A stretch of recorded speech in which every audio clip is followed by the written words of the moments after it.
The battle for Lauban in March 1945 stands as a stark illustration of the desperation gripping the final months of the Third Reich. While German propaganda, orchestrated by Joseph Goebbels, touted the recapture of this Silesian town as a major victory, the reality was far more grim. It was, in essence, a pyrrhic victory, achieved at a tremendous cost and ultimately insignificant in the face of the overwhelming Allied advance.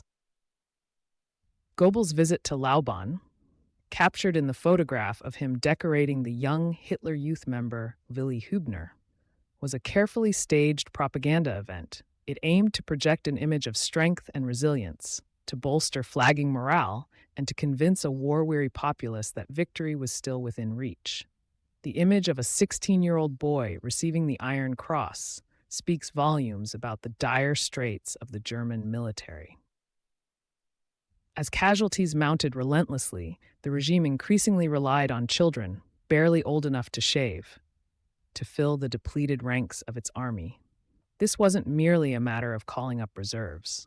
Boys, some as young as 12, were actively recruited and indoctrinated, often through the Hitler Youth, and thrust into the brutal realities of combat.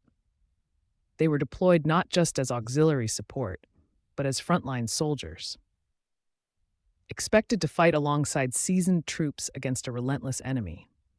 Their Soviet adversaries, hardened by years of brutal warfare and fueled by a thirst for vengeance, showed little mercy. These young boys, many clad in the uniforms of the Waffen SS, faced a terrifying and often fatal ordeal. They were slaughtered in their thousands. The creation of entire panzer divisions manned by teenagers, as documented by historians, is a testament to the regime's willingness to sacrifice its youth to prolong a lost cause.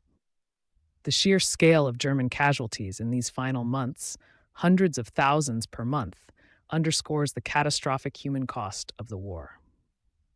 Lauban, now Luban in Poland, serves as a silent reminder of the tragic and ultimately futile sacrifices made in the dying days of the Third Reich. The expulsion of the German population after the war and the renaming of the city itself further emphasizes the profound and lasting consequences of this devastating conflict. The act of Goebbels personally awarding the Iron Cross to Willi Hübner, a 16-year-old Hitler Youth member, was more than just a recognition of alleged bravery. It was a carefully calculated performance, a piece of political theater designed for both domestic and international consumption. For the German people, struggling under the weight of bombardments, food shortages, and the ever-present fear of invasion, it was meant to project an image of continued resistance, of youthful heroism in the face of adversity. The message was clear. Even children were willing to fight and die for the fatherland. For the outside world, particularly for Germany's dwindling allies, the image was meant to convey an impression of unwavering resolve, of a nation united in its determination to fight on. The reality, however, was starkly different. Lauban, despite its brief recapture, was a microcosm of the collapsing Reich. The victory was of little strategic value, a fleeting moment of success in a tide of relentless defeats. The use of child soldiers was not a sign of strength, but of desperation. It was a chilling testament to the regime's willingness to sacrifice its future generations to prolong its own inevitable demise. The fact that boys as young as 12 were being drafted underscores the catastrophic losses the German army was suffering. Ian Kershaw's grim statistics of 350,000 casualties per month during the final stages of the war paint a harrowing picture of the human cost of this conflict. These weren't just numbers, they were fathers, sons, brothers, and increasingly children, thrown into the furnace of war. The fate of these young soldiers, especially those who fought in the Battle of Berlin, was often tragic. Facing overwhelming Soviet forces, many perished in the rubble of the besieged city, their sacrifice ultimately meaningless.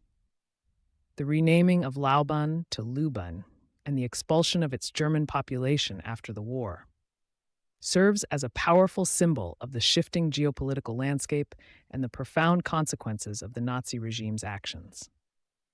The city's name change reflects the redrawing of borders and the displacement of entire communities, a stark reminder of the enduring impact of war and the human cost of political ambition and ideological fanaticism.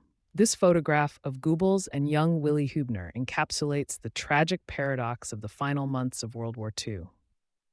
It captures a moment of manufactured triumph, a propaganda tableau designed to mask the devastating reality of a nation on the brink of collapse. The Iron Cross, once a symbol of military distinction, had become a desperate token bestowed upon children sent to fight a war they could not win. The juxtaposition of Goebbels' carefully cultivated image of composure and authority with the youthful face of Hübner, likely a mixture of fear, pride, and indoctrination, speaks volumes. It reveals the cynical manipulation of youth by a regime clinging to power, willing to exploit the innocence and vulnerability of its youngest citizens to serve its own ends. The story of Lauban is not just about a minor military engagement. It's a story about the moral bankruptcy of a regime that had lost its way. It's about the perversion of ideals, the distortion of values, and the ultimate betrayal of an entire generation. The boys who fought in these final battles, whether willingly or coerced, were victims of circumstance, caught in the machinery of war. They were deprived of their childhoods, robbed of their futures, and sacrificed on the altar of a dying ideology. The sheer scale of the casualties, the hundreds of thousands of lives lost each month, is a chilling testament to the destructive power of unchecked ambition and fanaticism. The renaming of Lauban to Lauban and the expulsion of its German population underscore the profound and lasting consequences of this conflict. A stark reminder of the redrawing of maps, the displacement of peoples, and the enduring scars left on the landscape of Europe. This photograph serves not just as a historical record, but as a cautionary tale, a powerful reminder of the importance of vigilance, critical thinking, and the protection of the vulnerable in the face of political extremism and the destructive forces of war.